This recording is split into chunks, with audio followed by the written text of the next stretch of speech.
welcome to the video on how to cut. I've got my notes from my laptop just so I don't lose anything or I don't forget anything. But this video is for people who are starting out and they're starting their cutting journey, or their weight loss or their fat loss or whatever it is. If you're losing weight, I'm going to give you a basic guide of some essentials that you should be doing in order to get the best possible outcome out of your cut or weight loss or whatever you're doing. So I'll just run through the basics. We track your food. If you don't use MyFitnessPal, start to learn MyFitnessPal. It's very simple, like very simple guide. You literally just go through your app and you add the food, you can scan the barcode and make sure you've got weight scales so you can weigh out your food, because without weighing your food you're never going to know what's actually going into it, and you can't eyeball it. Trust me, when you first start off you will never be able to eyeball your food.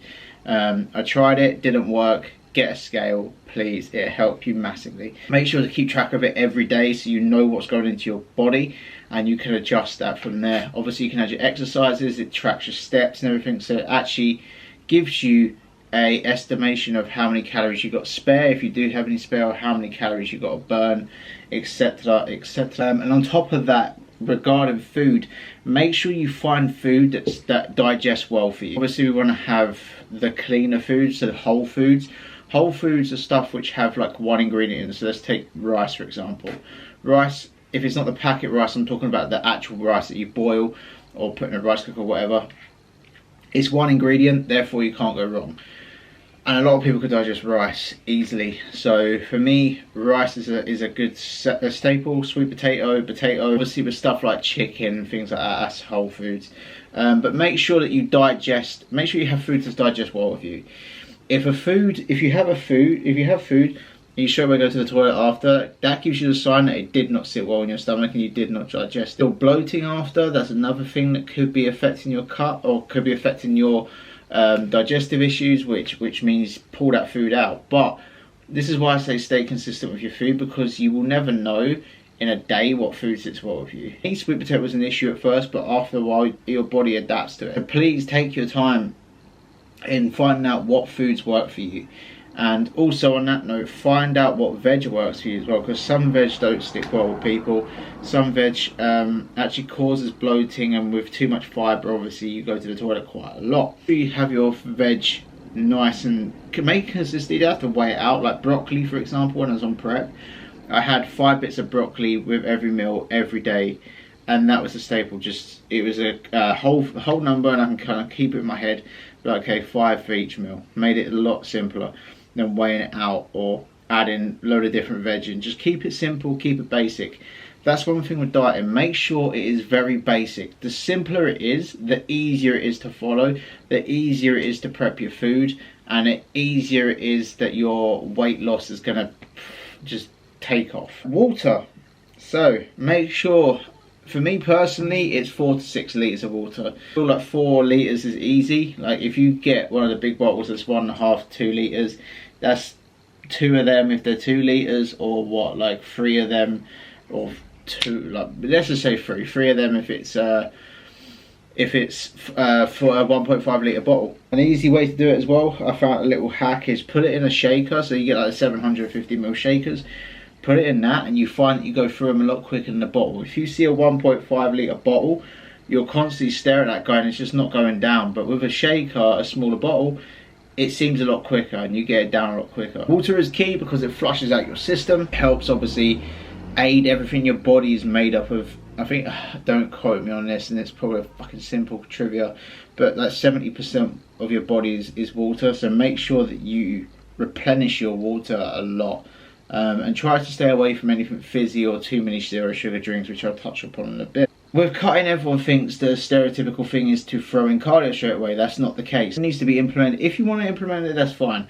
But for me personally, I think getting 8 to 10k steps a day is fine. That helps your body get used to itself, like walking around and kind of keeping yourself upright. Although it doesn't burn like a lot of calories compared to cardio, it still burns calories, and it actually is very good for you, and I would recommend that highly. If cardio needs to be thrown in, make sure it is very slow and it's not just like, okay, I'm going to do 5 days now.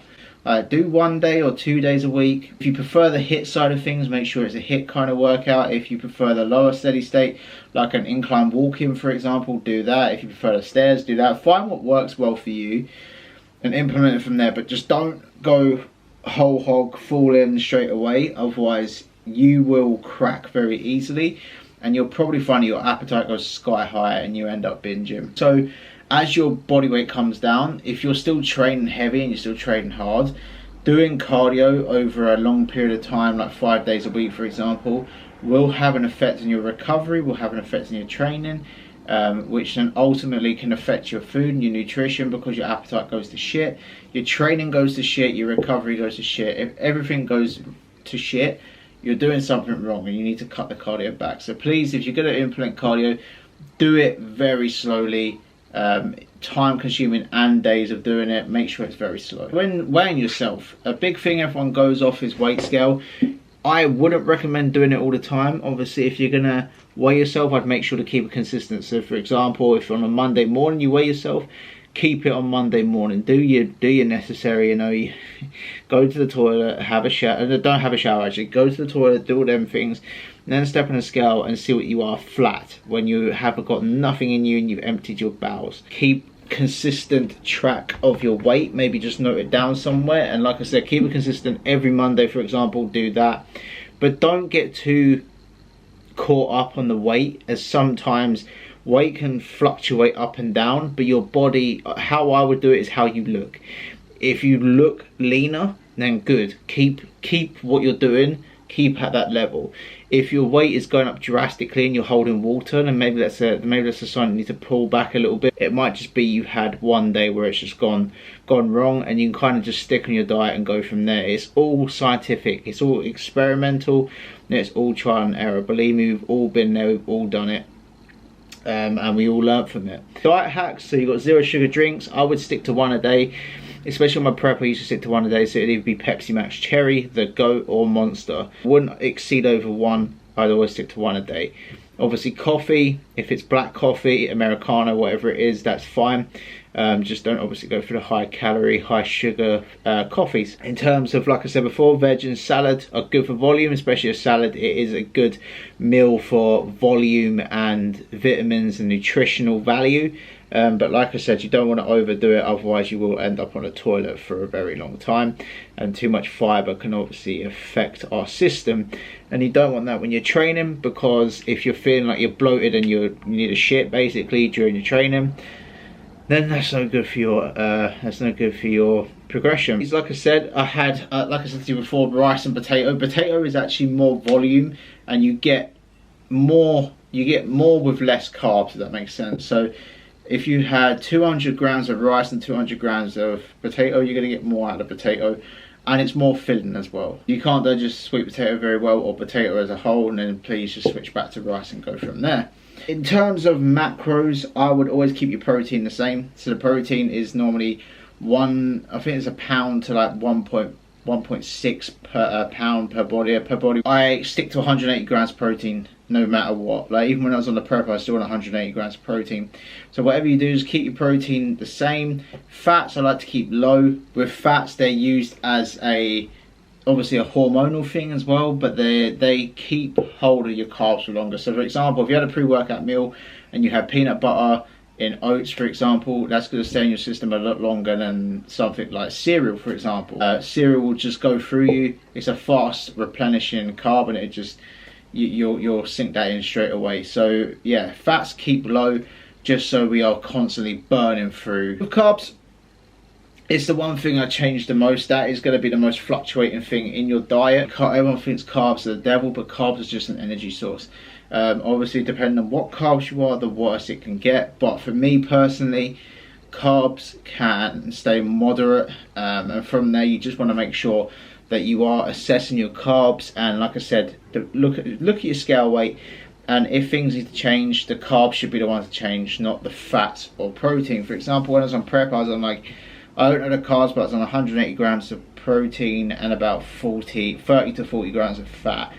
And that was enough for me to kind of keep going. I'm gonna wrap this video up for how to cut. I hope you enjoyed it. If you did take anything from this video, please drop this a like, subscribe if you're new, And please comment down below any videos you want me to do.